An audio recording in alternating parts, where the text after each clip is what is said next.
Well, the Ontario government made a major announcement today on how it plans to build more homes, including measures to help home buyers and renters. But the Ford Conservatives couldn't get past their broken promise over the Greenbelt.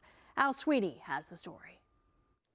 In the legislature this morning, Doug Ford's broken Greenbelt promise came back to haunt him.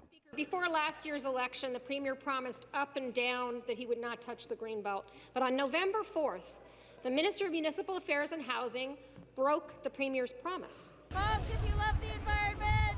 That broken promise led to anger and protests across the region.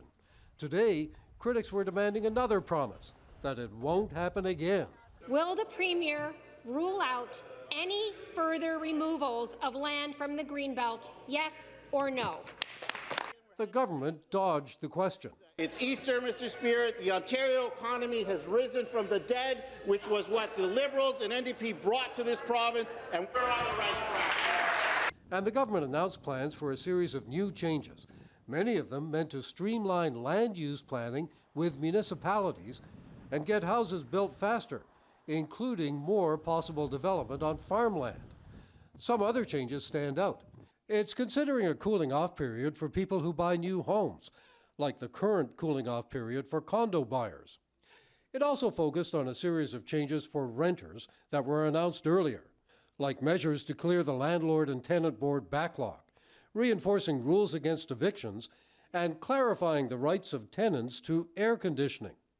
Under its housing plan, the government says new housing construction was at a near record level last year, and rental construction was at an all-time high, and its plan is working. Since taking office, our government's made real progress in tackling Ontario's housing supply crisis. The opposition sees it differently. In short, the Conservatives' plan to make housing affordable is clearly not working. It has never been more expensive to rent a home or buy a home in Ontario. That's their record. Along with its plan announced today, the government introduced legislation to make it easier for municipalities to expand their boundaries, possibly into farmland. Their goal is 1.5 million new homes by 2031. The opposition says it's still troubling that the government won't say if it's going to allow development on the Greenbelt.